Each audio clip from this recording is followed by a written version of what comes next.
It's December 23rd, and the strange side of history awaits. Today, we have survival pushed past human limits, medicine rewritten by surgery, and a classic author's last masterpiece. Let's begin.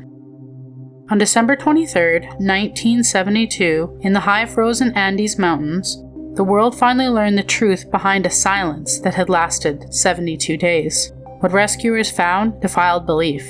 In October, a plane carrying a rugby team vanished into the remote glacier valley, more than 13,000 feet above sea level. The crash didn't kill everyone, but survival proved to be more brutal than the impact itself. With no vegetation, no animals, and almost no food, hope disappeared within days. Then came the radio announcement. The search had been called off. The outside world believed they were already dead.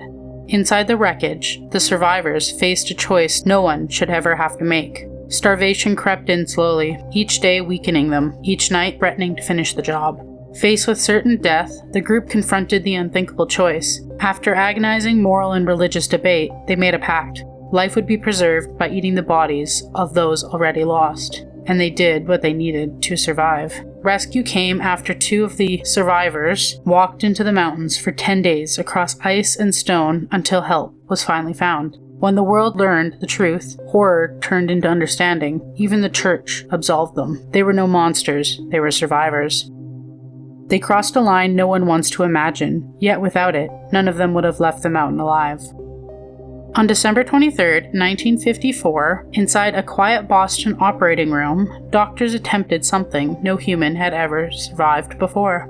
23-year-old Richard Henrik was dying. His kidneys had failed, the medicine had no cure. Lying nearby was his identical twin Ronald, alive, healthy, and willing to sacrifice part of himself to save his brother. Led by Joseph Murray, surgeons faced a terrifying unknown. Every organ transplant before this had ended the same way: rejection, infection, and death. To be certain, the brothers were truly identical. The doctors ran 17 tests, including skin grafts, to watch if one's body would reject the other. Then came the incision. Against all expectations, the kidney began working immediately. Life flowed where death had waited. Richard survived, married, had children, and lived 8 more years. Ronald walked away with one kidney and a full life. One body saved another. A modern transplant was born.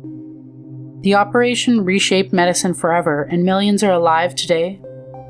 On December 23, 1815, as winter settled over England, a quiet book appeared on store shelves. The title was Emma. Unknown to most readers, Austen was slowly wasting away from a mysterious illness. Her body weakened as her mind sharpened, and Emma, her most psychological, precise novel, became a mirror held up to human self-deception. At its center, Emma Woodhouse, a woman who believed she could see into the lives and futures of others, yet remained blind to herself.